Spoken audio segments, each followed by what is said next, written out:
Բարի եւ օրհնյալ առավոտ, սիրելի հարազատներս, Հիսուս Քրիստոսի սուրբ անունով օրհնում եմ յուրաքանչյուրիս, մեր սերունդները։ Ես նրա սուրբ անունն եմ կանչում ամեն մեկիս վրա։ Ես խնդրում եմ, որ Տիրոջ շնորհը բաժին լինի ամեն մեկիս։ Տերը առաջնորդի մեզ իր խոսքով, իր լույսով, կոտրի մեր մեջ ամեն հակառակություն։ Հակառակությունն ու ապստամբությունը համարվում է կախարդություն Աստվածաշնչում, որ մենք կախարդված, հմայված մարդիկ չմնանք աշխարհով, խավարով, ստով,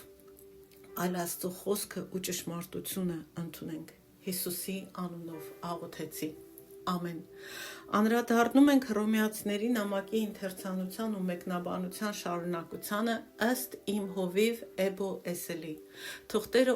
օրհնի առավել իր օծյալներին, իր հովիվներին, որոնք իր խոսքն են հասցնում ժողովրդին։ Թող նրանք շարունակաբար Աստծո ճշմարտության մեջ լինեն, որպեսզի մեզ մաքուր ուտելիք տան, ճշմարտությունը ասեն, որ մենք էլ ճշմարիտ Աստծուն ճանաչենք եւ հնազանդվենք։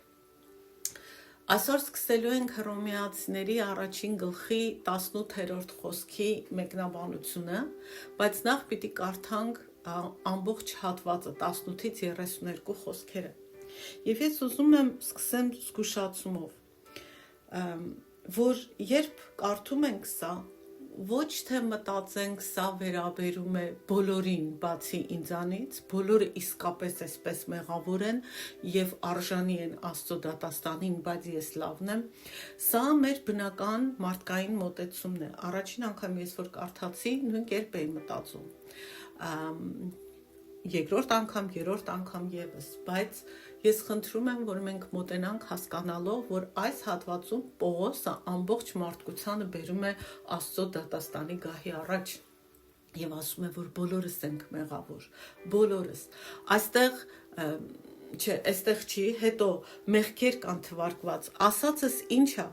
որ սա չի վերաբերում որոշակի մարդկանց, բայց ոչ ինձ, ոչ քեզ։ Սա վերաբերում է ողջ մարդկությանը եւ ինձ եւ քեզ նաեւ։ Լսեք բաց սրտով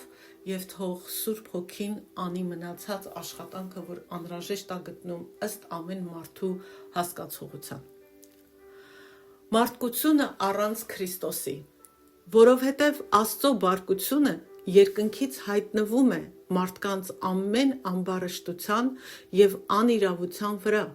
որ ճշմարտությունը ճնշում են անիրավությամբ, որովհետև ինչ որ կարելի էր իմանալ Աստծո մասին, նրանց հայտնի է, քանի որ Աստված նրանց հայտնեց։ Աշխարհի ստեղծումից ի վեր Աստծո աներևույթ առանձնահատկությունը, Աստծո մշտնջենական զորությունն ու աստվածությունը տեսանելի են ստեղծված բաների միջոցով, արարչության միջոցով, արդ նրանք որևէ արդարացում չունեն, քանի որ Աստծուն ճանաչելով, Աստծուն որպես Աստծու չփառավորեցին կամ գոհություն չհայտնեցին, այլ իրենց մտածումներում ունայնացան եւ նրանց անմիտ սրտերը խավարեցին, ասելով թե իմաստուն են, հիմարացան եւ անեղծ, այսինքն չստեղծված, մեկի ձեռքով չստեղծված Աստծո փառքը փոխեցին եղծելի ստեղծված մարդու թռչունների, չորքոտանիների ու սողունների պատկերի նմանության հետ։ Աստծո բարկությունը այդ պատճառով Աստված էլ նրանց ըստ իրենց սրտերի ցանկության, ըստ իրենց պղծության մատնեց, որպեսզի իրենց մարմինները իրենց մեջ անարգեն։ Նրանք Աստծո ճշմարտությունը ստության հետ փոխեցին եւ երկրբակեցին ու պաշտեցին արարածներին եւ ոչ թե արարչին, որ հավիտյանս օրհնյալ է։ Ամեն։ Դրա համար Աստված նրանց մատնեց անարգ կրքերի եւ նրանց էգերը բնական հարաբերությունը անբնականի հետ փոխեցին։ Նույն կերպ էլ արուները էգերի հետ բնական հարաբերությունը թողած իրենց ցանկություններով բորբոքվեցին միմյանց հանդեպ։ Արուները արուների հետ խայտառակություն էին անում եւ փոխարեն իրենց անձերում ստանում էին իրենց մոլորության արժանի փոխհատուցումը։ Եվ քանի որ չփորձեցին իրենց մտքի մեջ Աստծուն ունենալ, Աստված նրանց մատնեց անարգ մտքերի, որ անվայել բաներ կատարեն։ Նրանք լցված են ամեն անիրավությամբ, պոռնկությամբ, անզգամությամբ, ագահությամբ, չարությամբ, լի նախանձով, մարդասպանությամբ, կռվով, նենգությամբ, չարը բարքով, չարախոսներ, բամբասողներ,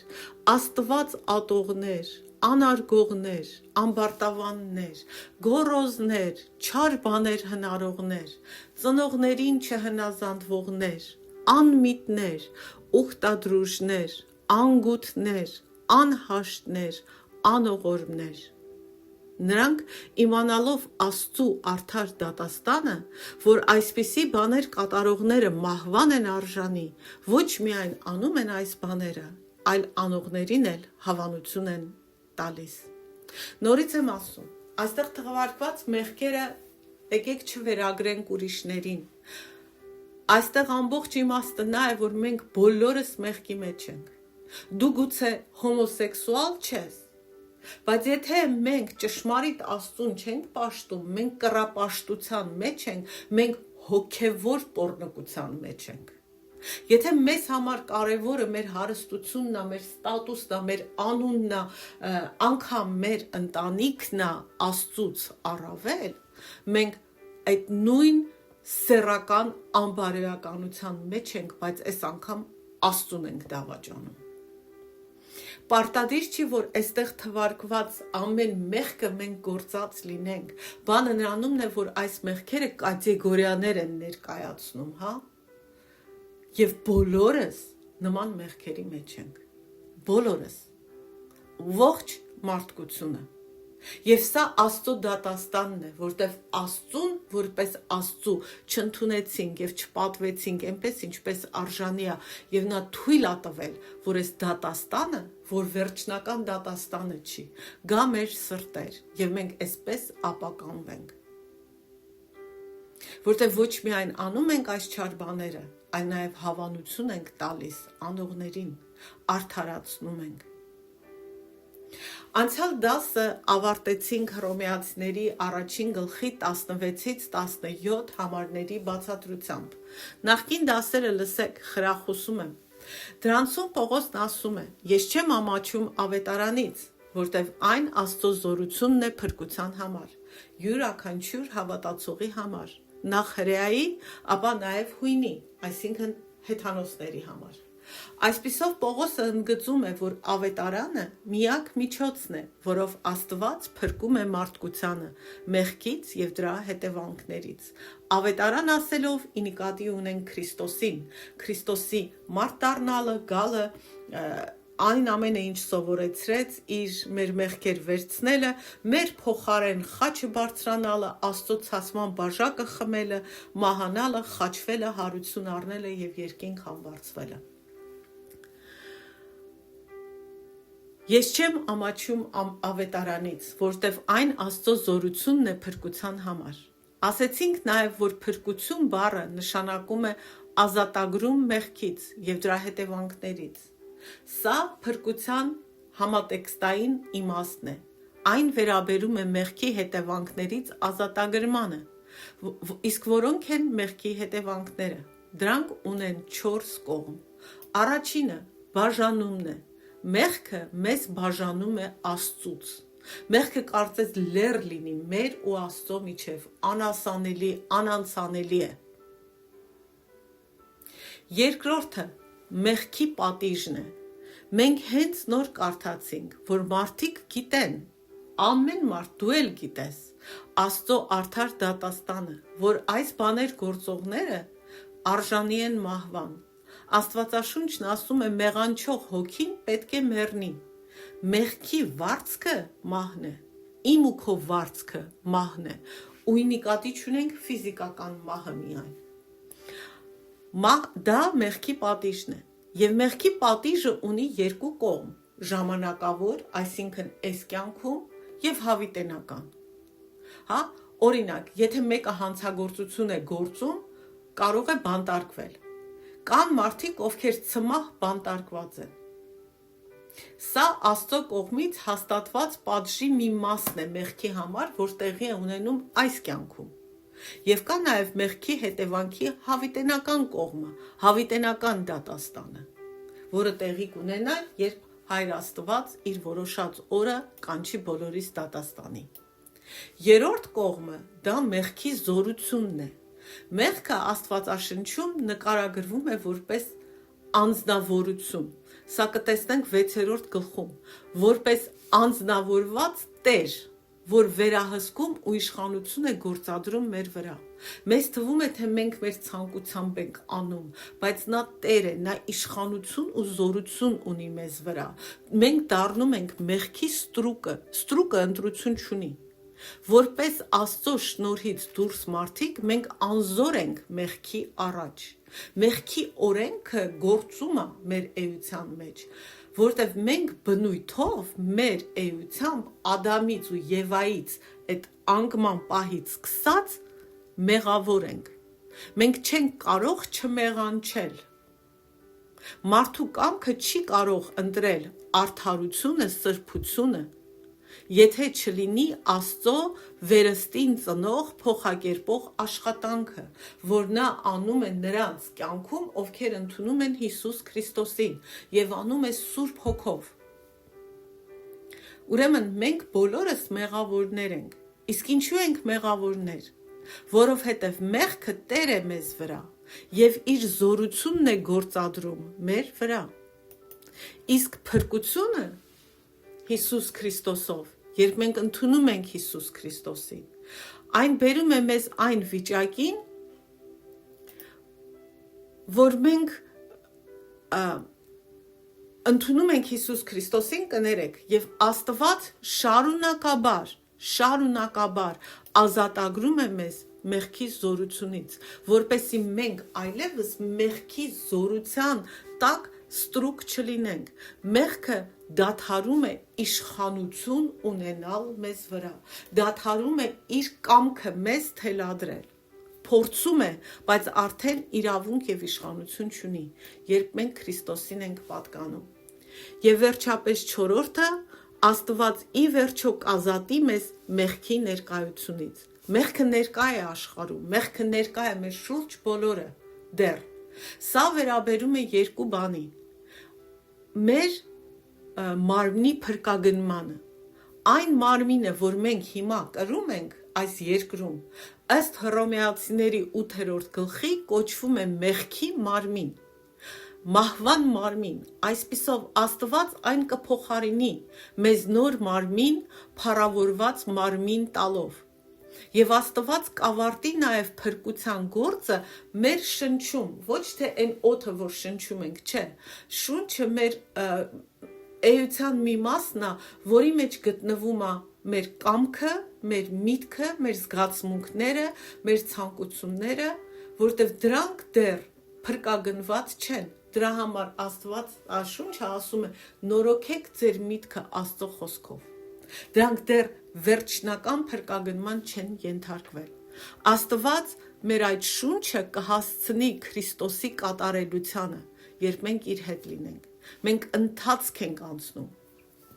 Եվ Աստված ոչ միայն մեզ նոր մարմիններ կտա եւ կավարտի փրկության գործը մեր մեջ, այլ նաեւ ամբողջ նյութական աշխարհը, նյութական տիեզերքը կփոխվի։ Դուք դա հասկանում եք։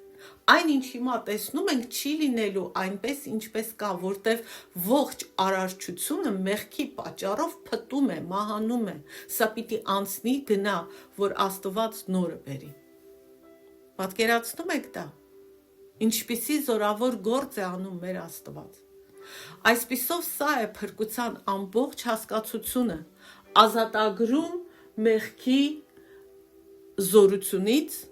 ազատագրում այն բաժանումից, որ կա մեր ու Աստծո միջև, ազատագրում մեղքի պատժից եւ վերջապես ազատագրում մեղքի ներկայությունից։ Այս փրկությունը գալիս է միայն հավատքով եւ միայն Քրիստոսի միջոցով։ Այնուհետև Պողոսն ասում է, քանի որ ավետարանում հայտնվում է Աստծո արդարությունը, Աստծո արդարությունը վերաբերում է Աստծո կատարյալ բարոյական բնույթին եւ մարդկանց հավատքի միջոցով արդարացնելու իր ծրագրին։ Ավետարանը բացահայտում է Աստծո արդարությունը։ Մենք տեսնում ենք, որ Աստված չխնայեց իր որդուն։ Ինչու՞։ Որովհետև Հիսուսին մեր համար մեղք դարձրեց, մեր մեղքերը նրա վրա դնելով։ Եվ ինչու դա արեց։ Որովհետև Աստված սուրբ է, ավետարանը բացահայտում է Աստծո սրբությունը, մեղքը պիտի իր պատիժը ստանար, կամ ես ու դու մեր մեղքերի համար պիտի վճարեինք, կամ ինչ որ մեկ ուրիշը, եւ Աստված ընտրեց իր որդուն, որովհետև նա սուրբ էր, որովհետև նա մեղք չէր գործել, եւ մեր մեղքերը դրեց նրա վրա, եւ իր ամբողջ ցասումը, իր դատաստանը թափեց նրա վրա, որպեսզի Հիսուսին ընդունենք եւ Հիսուսի արդարությունը մեզ տա։ Եվ ավետարանը նաև ցույց է տալիս, թե ինչպես է Աստված մեզ արդարացնում իր առաջ, ինչպես է նա ընդունում մեզ։ Սիրելիս, հասկացի, ոչ ոք երբեք չի ընդունվել ու չի կարող ընդունվել Աստծո կողմից իր անձի, իր արածների կամ իր կարողությունների հիման վրա, որտեղ մենք բոլորս մեր բնույթով մեղավոր ենք։ Աստված երբեք չի կարող քեզ ընդունել, ինձ ընդունել մեր արժանինքների հիման վրա։ Դու չես կարող Աստծուն մոտենալ միայնակ քո ուժերով, առանց Քրիստոսի միջնորդության։ Եբրայեցիների թղթի հեղինակը ասում է, որ մենք կարող ենք համարձակությամբ մոտենալ Աստծո շնորհի գահին։ Բայց եթե կարդանք դրանից առաջ եղած հատվածները, նա խոսում է Հիսուս Քրիստոսի քահանայության մասին։ Քրիստոսը մեր բարեխոսն է, մեր միջնորդն է Աստծո եւ մեր միջև, Աստծո եւ մարդկության միջև։ Նա միջնորդում է, նա բարեխոսում է։ Այսպիսով, եթե ես կամ դու Աստծո առաջ կանգնում ենք համարձակությամբ, կարողանում ենք աղոթել, նրան ինչ-որ բան խնդրել, նրան ինչ-որ բան ասել, նրա խոսքը կարդալ եւ այլն, դա այն պատճառով չէ, որ մենք ամեն ինչ ճիշտ ենք արել, որ դու արժանի ես, ոչ։ Եթե իմ կամ քո համարձակությունը հիմնված է այն ենթադրության վրա, թե դու կամ ես ամեն ինչ ճիշտ ենք արել, մենք բարի ենք, մենք լավն ենք, դրա համար կարանք Աստծո հետ խոսենք, դա ճիշտ տեղից չի գալիս, դա գալիս է հպարտությունից, իսկ հպարտությունը մեղքերի մեղքն է։ Ամեն մեղքի արմատը հպարտությունից է գալիս։ Սատանայի մեղքը հպարտությունն էր։ Սաղմոս 2-ն ասում է. ով պիտի բարձրանա Տիրոջ լեռը, եթե ոչ նա, ով ունի մաքուր ձեռքեր եւ սուրբ սիրտ։ Մեզնից ոչ մեկ չունի մաքուր ձեռք եւ սուրբ սիրտ։ Սա նշանակում է, որ մեզնից ոչ մեկ չի կարող բարձրանալ Տիրոջ լեռը,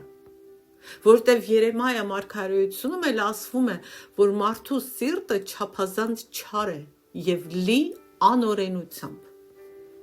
Այսպիսով, ավետարանը ցույց է տալիս, թե ինչպես է Աստված ընդունում մեզ, որն է ճանապարհը փրկության, իսկ ինչպես է նա ընդունում։ Հիսուս Քրիստոսի անձի եւ նրա կատարյալ գործի միջոցով, այն որ նա արեց, նրա կյանքի, մահվան, թաղման, հարության եւ համբարձման միջոցով, խաչելիության միջոցով, նրա թափած սուրբ արյան միջոցով։ Աստված Հիսուսի արած այս ամենը հավաքում է եւ տալիս է քեզ որպես նվեր,